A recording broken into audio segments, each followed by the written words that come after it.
அங்க ஆமா பாபா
ஒரு பெண்ணானவள் தெய்வம் விராட்டில் உவம் எடுத்து போற பற்கள் இருண்ட மார்பு உங்களை நான் அடியோடு சாய்க்க கண்டேன் சுவாமி.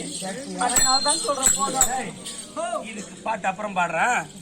எனக்கும் தேவர்களுக்கு எப்படி பகானது காசிப மன்னருக்கு 13 பெண்களை தார பார்த்து கொடுத்தாங்க. காசிப மகாரிஷிக்கு கொடுத்தாங்களா? கொடுத்தாங்க. கொடுத்த உடனே ஆமா அந்த அதித்தி சொல்லும்படி ஆமா அந்த அதித்தி சொல்ல அவர்களுக்கு பிறந்தவர்கள் அசுரர்கள். ஆமா அசுரர்கள். மீதி பேருக்கு பிறந்தவர்கள் தேவர்கள். தேவர்கள் தேவர்களும் அசுரர்களும் ஒரு தாய் ஒரு தகப்பன் பிள்ளைகள். 2 பேரும் அப்பம் பங்காளிங்க. பங்காளி. ஆமா அப்படி இவர்கள் தேவர்கள் என்ன செய்தார்கள்? நம் சாகாம இருப்பதற்கும் அழியாத தியாகத்திற்கும் அழகான உருவத்திற்கும் அமிர்தம் கடந்தார்கள். அமிர்தம் கடந்தாங்க. எப்படி அமிர்தம் கடந்தாங்க? அமிர்தம் கடந்தாங்க. மலையை கொண்டு வந்து விட்டு கயிறு போட்டு ஈழு ஈத்தாங்க. அந்த பர்வதிகளை மலையை மத்தாகவும் அந்த திருப்பாக்கடலை பாண்டமாகவும் ஆதிசேஷனை நானாகவும் பூட்டி பூட்டி பூட்டி பூட்டிங்க அமிர்தம் கடைந்தார்கள்.